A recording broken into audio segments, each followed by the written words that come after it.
I want you to just try to imagine a stadium for a second. Okay, like a football stadium. Yeah, exactly. Yeah. But actually, imagine 100 of the biggest stadiums in the entire world, and they are just packed to the absolute brim. That is a lot of people. Right. We were talking about 46 million people. Hmm. And that is the approximate number of adults in the United States right now who are affected by substance use disorder. Wow. Yeah, when you put it like that, it's massive. It really is. And when you hear a number that big, it stops being this niche medical topic that's just happening to, quote unquote, other people out there somewhere. Oh, absolutely. It's not a fringe issue at all. Right. It's a baseline reality of modern society. Yeah. Like you, the person listening to this deep dive right now, you almost certainly know someone or love someone or work with someone who is navigating this. Yeah, statistically, it's almost impossible that you don't. Exactly. And yet the way we culturally talk about addiction, it's often decades behind the actual science. Oh, it is entirely disconnected from the science. I mean, when a condition impacts 46 million adults, that is a structural public health crisis, right? It's not an individual character flaw. Which is how a lot of people still view it, They unfortunately. do. Our cultural narrative is just stubbornly stuck in this idea of willpower, like as if overcoming severe physiological dependence is the exact same thing as, I don't know, deciding to wake up early for a morning run. Right, just pull yourself up by your bootstraps. Yeah. Which brings us to the core mission of this deep dive. We are looking at a really comprehensive substance use disorder guide, or SUD for short. Yeah, published by Coping and Healing Counseling, right? Exactly. Coping and Healing Counseling, or CHC. They are this major telehealth therapy practice operating across Georgia. And their clinical guide basically functions as a masterclass in how modern medicine actually treats addiction today. It's a fantastic resource. It really is. Okay, let's unpack this because to even understand the treatment, we kind of have to completely redefine what the condition is. Yeah, we have to start from scratch. Right out of the gate, the source material draws a really hard line. It says, substance use disorder is fundamentally a chronic, treatable medical condition. Absolutely not a moral failing. And that framing is just everything. It is. The guide explains that it exists on a spectrum, so like mild, moderate, or severe. And that's based entirely on DSM-5 criteria. Things like impaired control, tolerance, and withdrawal. Those specific words are so critical here because, tolerance and withdrawal, they are not behavioral choices. Right, they're physical. Exactly. They are measurable biological adaptations. When a person consumes a substance really heavily over time, the brain's neurochemistry physically alters itself to accommodate that substance. Wait, so the brain actually changes its own structure? Basically, yeah. It Correct. downregulates its own natural neurotransmitter production. And that right there, that is tolerance. Wow. And then, when the substance is removed, the brain is just left in this state of profound chemical deficit, which triggers intense physical and psychological distress. And that is withdrawal. So it's literally just biology. Yes, we are talking about biology, not morality. Think about the last time you tried to break a simple habit, right? Yeah. Like biting your nails or, I don't know, cutting out sugar. Oh, sugar's a tough one. Right. Now imagine your actual brain chemistry actively punishing you with physical illness for trying to stop. It just completely changes the framework. It really does. I was actually thinking about this whole old moral failing argument, and this different analogy came to mind based on what the guide reveals. Is viewing SUD as a moral failing kind of like getting mad at your car for having a bad transmission? Oh, I like that. Like you can yell at the car all you want, you can tell it to try harder, but it ultimately needs a mechanic, not a lecture, right? That is spot on. But I do want to push you on something here. The guide makes a huge point about language, specifically using the word disease. Why is the sheer act of changing our vocabulary an actual clinical tool and not just, political correctness? What's fascinating here is how deeply that hijacked circuitry impacts behavior. Let's look at the dopamine pathways, right? To the reward center. Exactly. Normally, dopamine rewards us for life-sustaining activities like eating a good meal or socializing. But with SUD, those pathways are essentially taken hostage by the substance. So the substance just overpowers everything else. Right. It floods the brain with so much dopamine that normal, everyday joys just cannot compete. The brain starts to demand the substance just to feel remotely functional. That's terrifying. It is. And this is exactly why the guide places such an intense emphasis on language. Using the word disease isn't just a matter of clinical politeness. It is a strategic medical intervention. So calling it a disease actively does something for the patient. Exactly. The guide states that referring to SUD as a disease actively reduces stigma, which directly increases the likelihood that people will actually seek care. Because if society labels you as morally bankrupt, the natural human response is shame. Yep, and shame makes you hide. Right. But if you have a recognized medical condition, you go to a doctor. You seek treatment without carrying that burden of moral judgment. Exactly. Shame is a literal physical barrier to healthcare. It keeps people out of clinics. When we shift the vocabulary to disease, we give the individual a medical framework. We legitimize what they're going through. Right. We are telling them, hey, your hardware has adapted to an environment in a way that is now harming you, and we actually have evidence-based tools to stabilize that hardware. Here's where it gets really interesting, though. Because once we accept that SUD is this complex physiological disease, it naturally follows that the treatments have to reflect that reality. They absolutely have to be rooted in science. And this is where the guide directly contradicts what we constantly see in pop culture. Oh, the pop culture narrative is so misleading. It really is. Like, movies and TV shows tell us that the only way to treat addiction is hitting rock bottom and then going to a 12-step meeting. But the source is explicit about this. What did it say? It says that while 12-step programs and mutual support groups, so things like AA, NA, or Smart Recovery, while they are incredibly useful adjuncts, they are not standalone medical treatments. And that makes perfect sense medically. They cannot be standalone treatments because you cannot just share your way out of severe neurochemical dysregulation. Right. Talking doesn't fix the dopamine deficit. Exactly. Mutual support groups are brilliant for providing community and accountability and shared experience, and those things are vital for long-term maintenance. But they aren't the first step. I mean, wait, pop culture basically tells us that going to AA or NA is the treatment. I know. So is a 12-step program basically like physical therapy after a major surgery?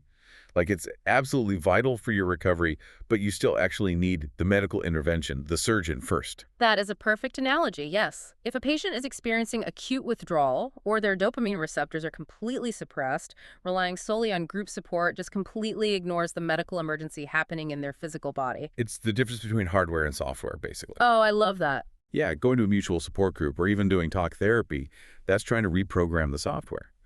But if the hardware, the physical brain chemistry is crashing, the new software just won't run. It literally can't. So the guide outlines the actual hardware fixes. It talks heavily about medication-assisted treatment, or MAT, specifically for opioid and alcohol use disorders. MAT is truly the gold standard of care right now. Yeah, and it lists very specific medications, things like buprenorphine, methadone, naltrexone, and acamprosate. Let's actually look at the mechanics of those medications because it illustrates exactly why MAT is so crucial. Take buprenorphine for opioid use disorder, for example. Okay, how does that one work? It is what we call a partial agonist. That means it binds to the brain's opioid receptors, basically tricking the brain into thinking it has the substance. Which stops the withdrawal. Exactly. It completely stops the withdrawal symptoms and those agonizing cravings, but, and this is the key part, it doesn't trigger the massive dopamine flood.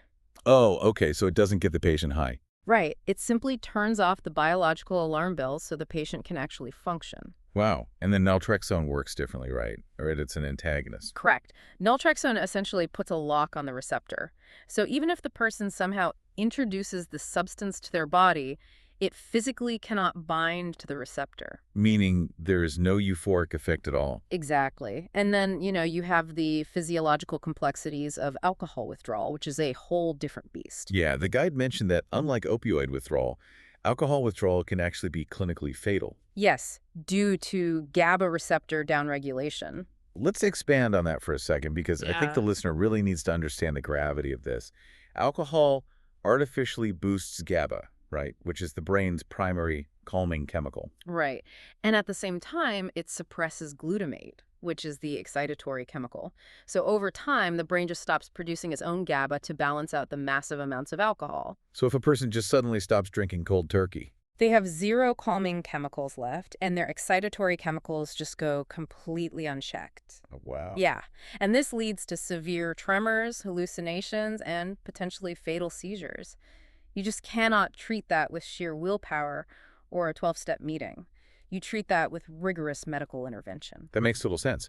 And then once that hardware stabilized with the medication, then the evidence-based behavioral therapies can actually take root. Exactly. Then we can work on the software. The guide highlights three main ones: cognitive behavioral therapy, or CBT, motivational interviewing, and contingency management. All highly evidence-based. Right, and when you look at the mechanics of these therapies, they are incredibly targeted. Like CBT isn't just venting on a couch about your childhood. No, not at all. It is actively identifying the neurological triggers that lead to substance use and consciously building new neural pathways to bypass them. And then you have contingency management, which is fascinating. It uses positive reinforcement to encourage abstinence. Which works well for a brain starving for dopamine, I'd imagine. Precisely.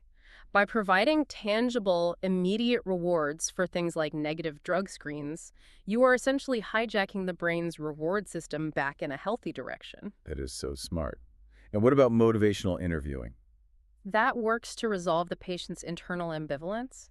It counters that deep-seated shame we talked about earlier. It's just a very deeply collaborative process between the therapist and the patient. But, treating the substance use is still only treating the surface if we ignore what caused the use in the first place, right? That is the big catch. Which brings us to this truly staggering statistic from the Coping and Healing Counseling Guide.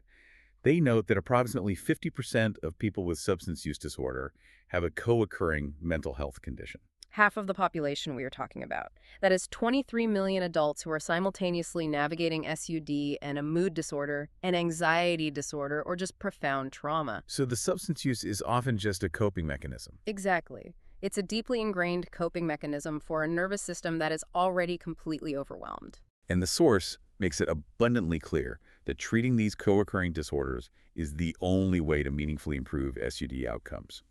You have to treat both. You absolutely have to. And doing that relies entirely on accurate professional diagnosis. The guide mentions that primary care settings often use quick, validated screens, things like the AUDI-TC or the DAS-10. Very standard tools, yeah. And they also use a public health approach called SBIRT, which stands for Screening, Brief Intervention, and Referral to Treatment. Right. It's a great way for a general doctor to catch the red flags during just a routine 5-minute visit before a patient reaches severe dependence. But the guide has a very firm rule here. It is adamant that an actual diagnosis must be made by a licensed clinician using DSM-5 criteria, never by an online self-test. This raises an important question about our reliance on digital convenience, doesn't it? Seriously, I have to ask on behalf of the listener, if the DSM-5 criteria are basically just a checklist that determines mild, moderate, or severe SED, why can't I just take a quiz online?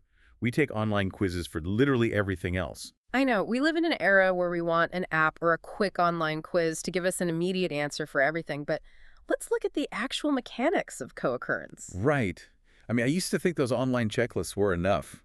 You check a box for cravings, a box for insomnia, and the algorithm tells you what's wrong. But it's so much more complicated than that. Yeah, looking at the source's data on co-occurrence, a checklist can't tell the difference between, say, alcohol withdrawal and a severe panic attack. Precisely. The symptoms are virtually identical. Elevated heart rate, sweating, agitation, severe insomnia, the physical manifestations overlap entirely. So a quiz just sees the symptoms, not the cause. Exactly. When a patient presents with those symptoms, a licensed clinician isn't just tallying up a score like an online quiz. They are conducting a highly nuanced differential diagnosis. They have to untangle the whole web. Right. They have to ask, is this patient drinking excessively because they have an underlying undiagnosed PTSD and alcohol is the only way they can numb that hypervigilance? Or is the excessive alcohol use actually causing the neurological symptoms of anxiety as the brain constantly bounces in and out of mini withdrawals? Wow. An online test just gives you a label. A clinician gives you the actual causal relationship. Exactly. And the guide notes that the clinicians at Coping and Healing Counseling, and these are specialized, licensed professionals, by the way, they focus heavily on areas like anxiety, depression, trauma, and grief. Which makes sense given the co-occurrence rate. Right. They have the clinical training to separate those overlapping symptoms and build a treatment plan that addresses the root cause and the substance use simultaneously. Because if you only treat the SUD and you just ignore the underlying trauma, the patient has no coping mechanisms left. They are raw, exposed, and highly vulnerable to relapse. And conversely, if you only treat the trauma but ignore the physiological dependence, the brain's chemistry just remains completely unstable. Exactly. The integration of care is the only actual path forward. So what does this all mean? We have this incredible Evidence-based toolkit. We understand the neurobiology of MAT. We understand how CBT rewires the brain. Mm. And we know that treating co-occurring trauma is absolutely essential. We have the knowledge, yes. But here is the brutal reality. The absolute best medical science in the world is completely useless if the 46 million adults who desperately need it cannot actually access it. Accessibility is the ultimate bottleneck in public health. I mean, you can design a perfect integrated treatment protocol, but if it is locked behind geographic or financial walls, it completely fails the population. And this is where the Coping and Healing Counseling Guide kind of shifts from just being a clinical manual to basically a blueprint for healthcare democratization. They really do model how to systematically remove these barriers. First, let's talk about geography. They operate 100% via secure IPA-compliant telehealth, and they serve all 159 counties in Georgia. The macro level impact of that simply cannot be overstated. Because, in the traditional healthcare model, highly specialized addiction psychiatrists and dual diagnosis therapists, they are almost always clustered in major urban centers. Right. It's the whole idea of geography as a barrier to health. Imagine living in a rural county. Your brain chemistry is entirely destabilized, you are navigating severe underlying trauma, and the nearest specialist is a 3-hour drive away. It's an impossible situation. It is. If you don't have a reliable car or you work a wage job where you can't just take a random Tuesday off, geography has effectively denied you your right to health care. But by moving this comprehensive care entirely to a telehealth model, that barrier is instantly vaporized. It really changes the game. A teenager in a rural farming community now has the exact same access to a culturally competent, specialized therapist as someone living in downtown Atlanta. It adapts the delivery mechanism to the reality of the patient's actual life. And the Wow. guide mentions they have a really large and diverse team, right? Yeah, 15-plus licensed therapists, so LCSWs, LPCs, LMFTs, offering individual, couples, family, and teen therapy for anyone 13 and up. That's incredible. But geographic access is only half the battle. The financial barrier is often the final, really insurmountable wall for patients seeking SUD treatment. And the guide addresses this problem beautifully by showing how integration with major insurance networks actually works. They accept the major commercial providers like Aetna, Cigna, Blue Cross Blue Shield, United Healthcare, Humana. Which keeps session costs relatively low, usually around $10 to $40 a session. Right. But the true game changer, the thing that really proves this model is about actual public health, is that they accept Medicaid for a $0 copay. When you look at the intersection of poverty and substance use disorder, that $0 copay is quite literally life-saving. I can imagine. The chronic stress of financial instability is a massive driver for substance use, and simultaneously, severe substance use frequently leads to financial ruin. So charging exorbitant out-of-pocket fees for recovery just feeds the cycle. They are essentially taking this gold standard, highly complex medical intervention and delivering it straight through a smartphone into a patient's living room, potentially for free. It is a masterclass in modern public health infrastructure. And they actively coordinate with medical providers to manage the M, too. Right. They are stabilizing the hardware through coordinated MAT, reprogramming the software through specialized behavioral therapy, untangling the co-occurring trauma, and delivering all of it without asking the patient to overcome massive logistical hurdles. It just proves that recovery from SUD is entirely possible at any level of severity, as long as the healthcare system is actually designed to reach the patient. Precisely. We started this deep dive looking at a stadium of 46 million people, and I know it's easy to feel overwhelmed by the sheer scale of this condition, but unpacking this guide provides a very clear, scientifically rigorous path forward. It gives us a real roadmap. It does. Let's synthesize the absolute essentials for you, the listener, from the CHD Clinical Guide.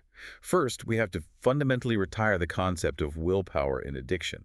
Yes. Medicine over morals. Exactly. SUD is a treatable physiological disease that hijacks the brain's survival instinct. It requires medical intervention, not moral judgment. Second, the treatment must match the science. Stabilizing the hardware with MAT, like buprenorphine or naltrexone. And rewriting the software with therapies like CBT, while using 12-step mutual support groups as powerful ongoing adjuncts. Third, accurate diagnosis by a licensed professional is non-negotiable. Right, because treating SUD without addressing the 50% co-occurrence of trauma and anxiety is basically just treating a symptom while ignoring the disease. And finally, the future of public health relies on models like CHC, utilizing telehealth to completely dismantle the geographic and financial barriers that keep people from the care they deserve. The science is clear, the tools exist, and the delivery systems are evolving. But I do want to leave you with a final provocative thought to maybe mull over on your own. Okay, what is it? It returns to the very beginning of our conversation about the immense power of language. We established that using clinical, accurate language like the word disease Yeah. actively saves lives by dismantling the shame that keeps people from seeking treatment. Right. But think about how casually, almost recklessly, we use addiction language in our everyday Oh lives. man, you hear it constantly. People saying, "Oh, I'm totally addicted to this new Netflix series," Mm. or "I have a major sugar addiction," just because they really enjoy donuts. Exactly. We use the vocabulary of a devastating physiological crisis as a casual punchline for our minor everyday habits.